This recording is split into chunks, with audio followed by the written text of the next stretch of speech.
Worried about your drinking? Reserve your place on today's free Quit Drinking webinar and get a copy of my best-selling book, Alcohol Lied to Me, as a gift just for turning up. www.stopdrinkingexpert.com. Hey, how you doing? This is Craig back from stopdrinkingexpert.com. Welcome in to the Happy Sober podcast. And if you are worried about your drinking, what are you doing? Get on over to the website, stopdrinkingexpert.com. Scroll down to the bottom, click on blog, loads of free information, articles, and help waiting there for you. So today, I'm going to talk about a thorny subject, a not very often admitted problem. And that's because I got an email from, well, let's call her Sally. Sally says that she drinks because she's lonely. Very common problem, but rarely admitted. So if that's something that resonates with you, stay listening because we're going to go through Sally's email in just a moment. But you remember last week I was talking about the absolute garbage that the alcohol industry spews about the health benefits of red wine.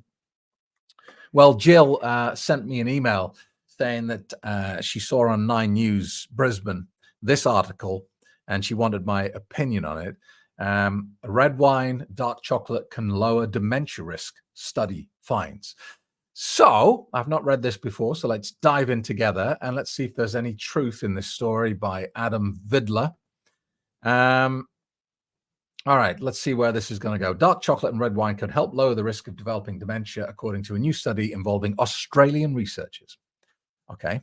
A group of natural substances called flavonoids. You see, we're 3 lines in, and I already know where this story is going because it's the same old story, and it's based on spurious nonsense.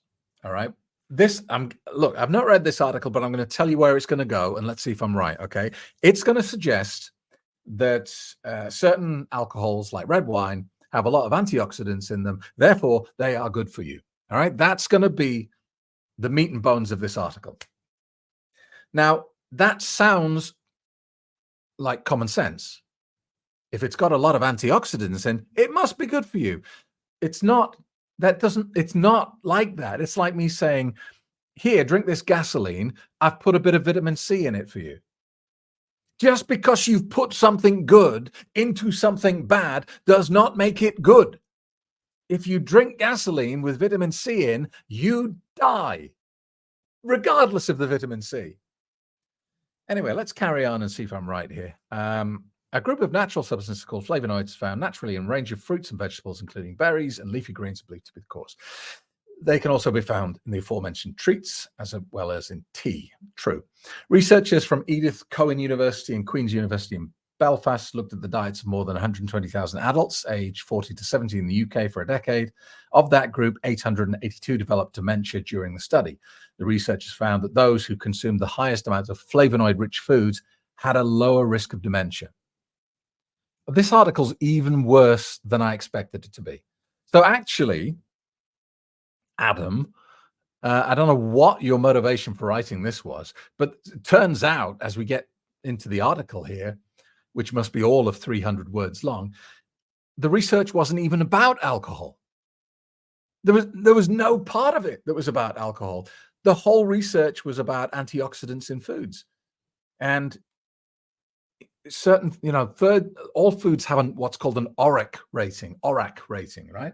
And right at the top of the list with the most amount of antioxidants are things like dark chocolate, cherries, very dark colored fruits like blackberries and leafy like spinach and things like that. Got loads of antioxidants in them.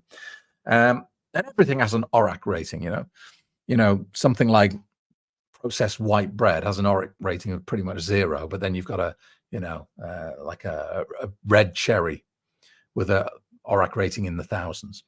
So that's where this research has come in. It's studying people who eat foods that are high on the ORAC rating. Okay, it's nothing to do with alcohol. All this author is doing here is leaping to the assumption that because red wine has a lot of antioxidants in it, therefore this research applies to it. Therefore, this research suggests that if you drink red wine, you're less likely to get dementia, ignoring the fact that there is something called alcoholic wet brain, which is actually a form of dementia caused specifically by drinking alcohol. If alcohol protected you from dementia, there would be no such thing as alcoholic wet brain. That's for a start, okay? Secondly, this whole story that red wine is good for you because it's got antioxidants has been debunked pretty much conclusively about 5-6 years ago by Cambridge University, where they concluded that all of the health benefits from the antioxidants in red wine are counteracted by the alcohol. Therefore, there is a net zero position. There's no benefit. So this has been debunked as garbage years ago, and yet still journalists are turning out this absolute dross time and time again. So Jill, thank you for sending me the link to that. It is, as you expected, complete and utter garbage, but it was interesting to see more of that garbage. Right, let's jump into this email from Sally. Where is it? Here we go. We can pull it up here. There it is. Okay. All righty. Hi, Craig. I listen to your podcast every time I'm in the car, which is a lot, and you've really helped me understand how toxic alcohol is. Let me have a little drink.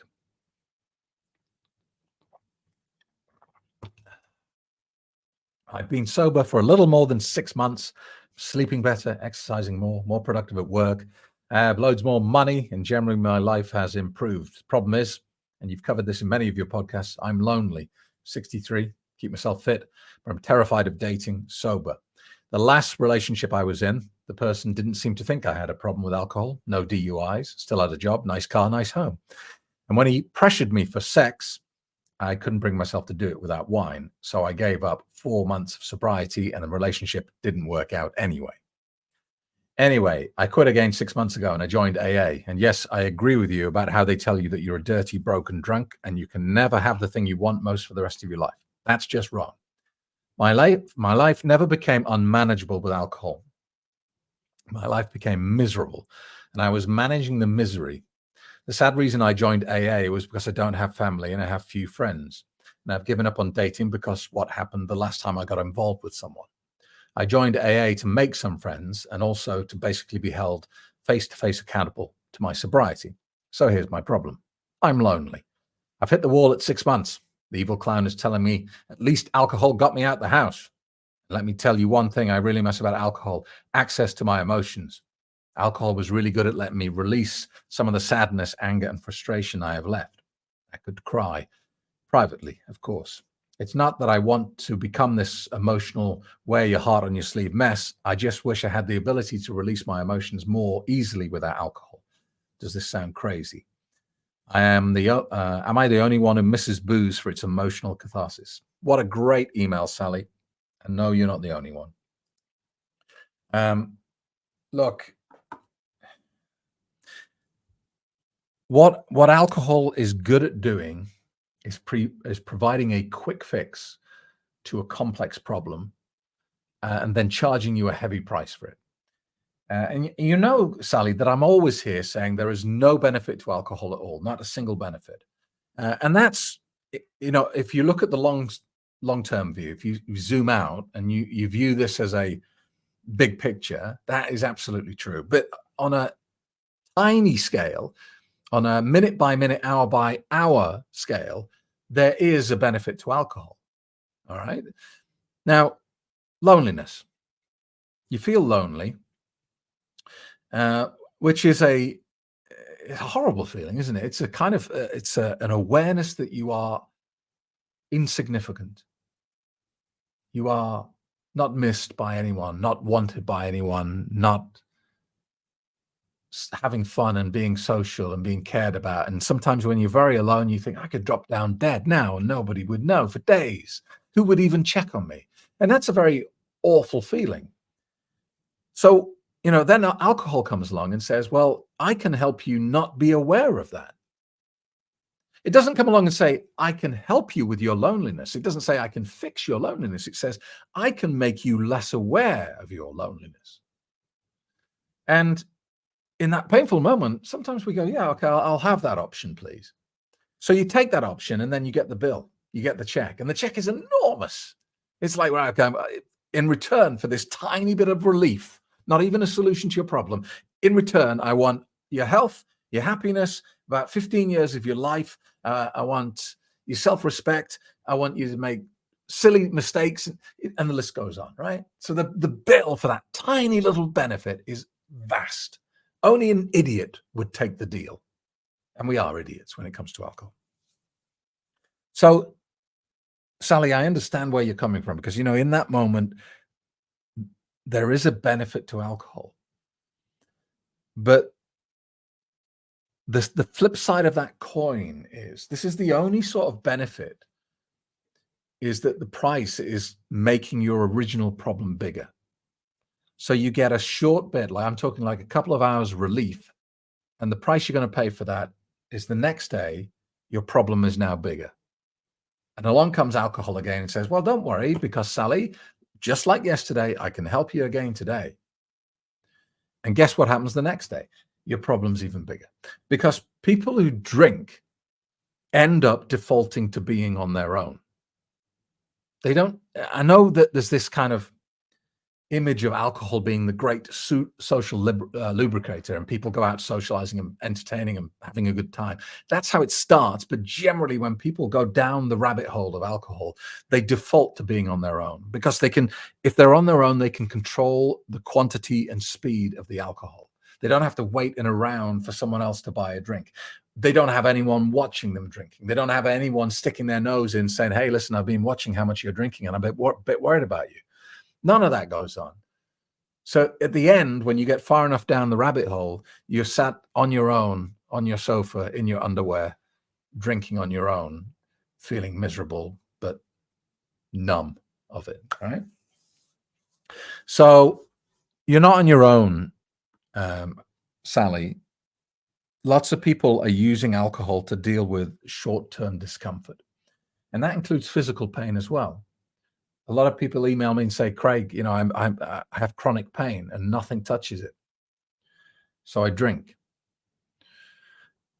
And the answer to this question is the same, regardless of whether you're using it as a poor quality.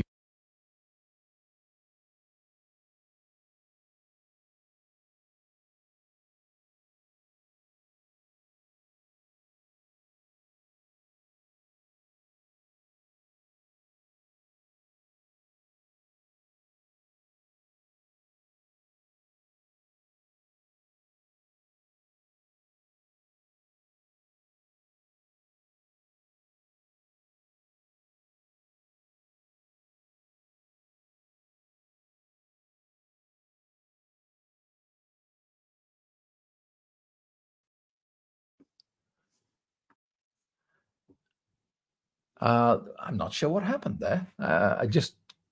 My screen went blank. So hopefully we haven't lost too much. And I'll just go back a little bit because I'm not sure where it stopped. Anyway, what I was saying was, it doesn't matter whether you're using alcohol as a very poor quality pain reliever, or if you're using it to cope with an emotional problem like depression, anxiety, or loneliness, it's doing a very bad job at what you want it to do. There are better solutions, and alcohol is never the best solution. And I can prove that to you super easy.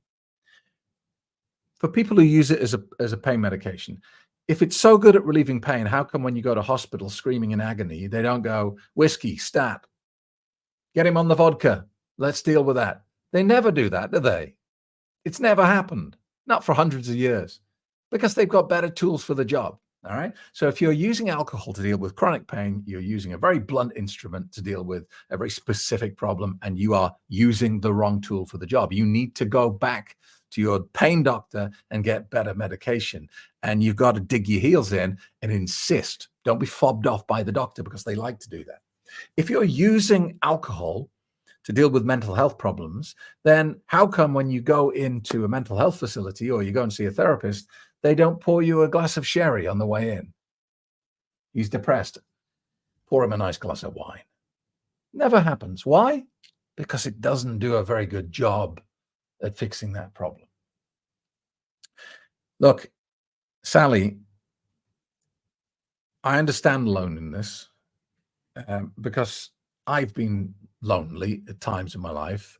When I moved to Cyprus, when my first marriage ended, and I kind of blew my life up. And I moved to Cyprus. I moved to a house in the middle of a field in a village with a population of 2,000 people. And when I first moved here, I didn't know anyone. And I would open the door to my house in the morning, and I would look out, and there were sheep in the field, and I didn't know a single human being. And I would look around and think, oh my God, what have I done? I am so alone. I am so lonely. I don't know what I'm going to do. What am I going to do for the whole day? So I understand how it feels. It's painful and it's horrible. But let me tell you something about loneliness. Loneliness is never about the absence of people or the lack of people in your life. You can be in a crowded room full of happy people and be completely lonely. It's never about that. Loneliness is about self-love. It's about loving yourself and about your internal state.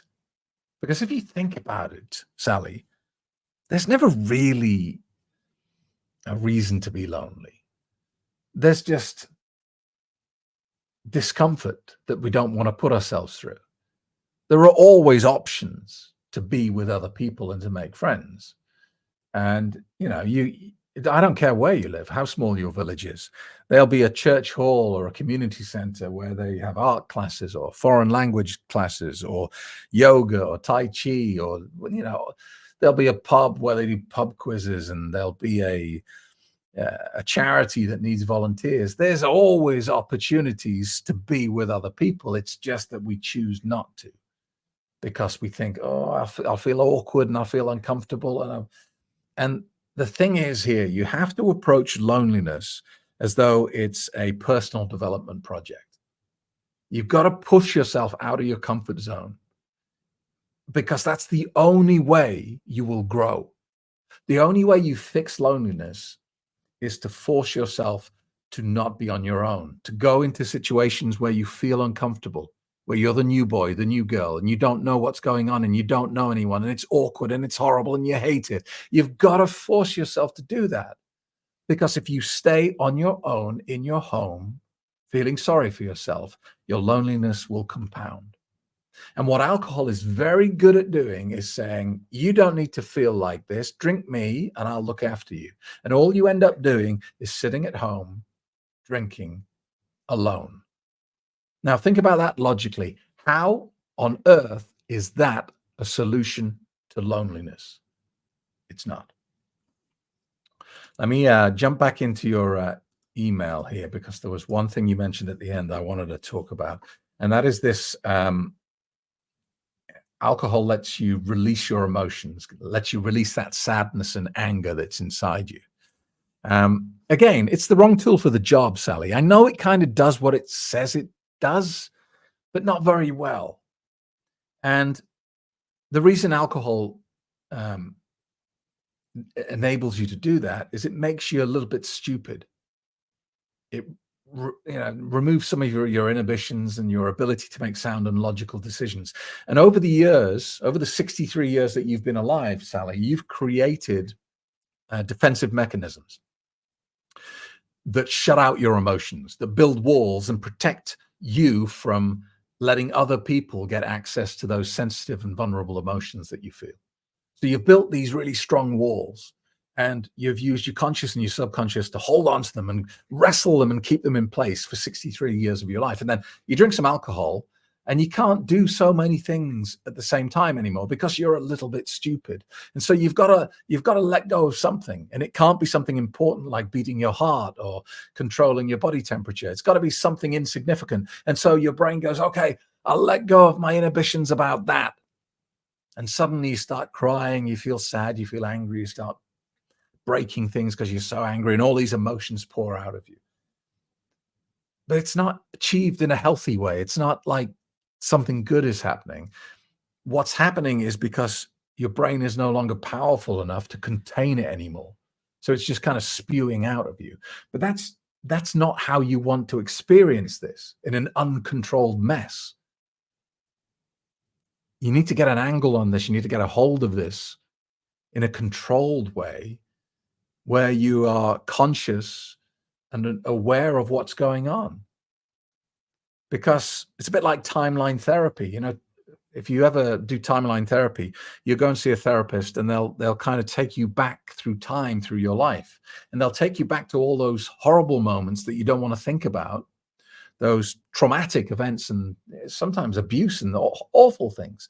And they'll ask you to float above it and watch it, but different this time. Instead of feeling all that emotion, be the audience member in the theater watching it. Be the person detached from it, as though you can see yourself on the stage and it's happening to you and you can see all the characters, but detached from the emotions so you can analyze it and understand why it happened and what's going on. Well, with alcohol, you get half of that, but you don't get the good bit. You only get the bad bit. You don't get the making peace with it. You don't get the ability to analyze and understand why you feel like that and how you can stop it happening again. So look, this is a journey, Sally, and stopping drinking is the first step. Then you get busy fixing the other stuff. But you can't fix the other stuff while alcohol's in your life. You have to do the alcohol first, and you've done that, so that's great. So now you need to go and see a therapist or do whatever you think will work for you and work on that emotional issue that you've got. You've got to work on the loneliness. And that starts with loving yourself more. Be proud of who you are and understand that you deserve love. You deserve to be happy. And if you don't honestly feel that, then that's project number one. That's got to be your ultimate focus. Because until you learn to love yourself, you're always going to have this pain and this discomfort and this detachment in life. That has to be the first step. And indeed, you can't have a healthy relationship until you love yourself to a certain extent. Because I've always felt that your relationships are just a reflection of your internal state. So if you don't love yourself, if you're full of repressed anger and emotion, you'll see that reflected back to you in the relationships you get into. What normally happens is you tend to get into a series of very short and dramatic relationships that ultimately are unfulfilling and don't go anywhere. That's not the fault of the other person. You've got to take responsibility for it. It's just a reflection of what's inside you. All right. But look, I'm here to tell you that alcohol is not the solution to any of this. Alcohol is just a smokescreen that keeps your problems exactly where they were for the last 63 years. They won't get better. They will get worse because that is the nature of the beast. All right. Thank you very much for being with me today. I hope that blip in the middle wasn't too bad. And I will see you next week. If you have any questions, email me from the website, stopdrinkingexpert.com. Worried about your drinking? Reserve your place on today's free Quit Drinking webinar and get a copy of my best-selling book, Alcohol Lied to Me, as a gift just for turning up. www.stopdrinkingexpert.com.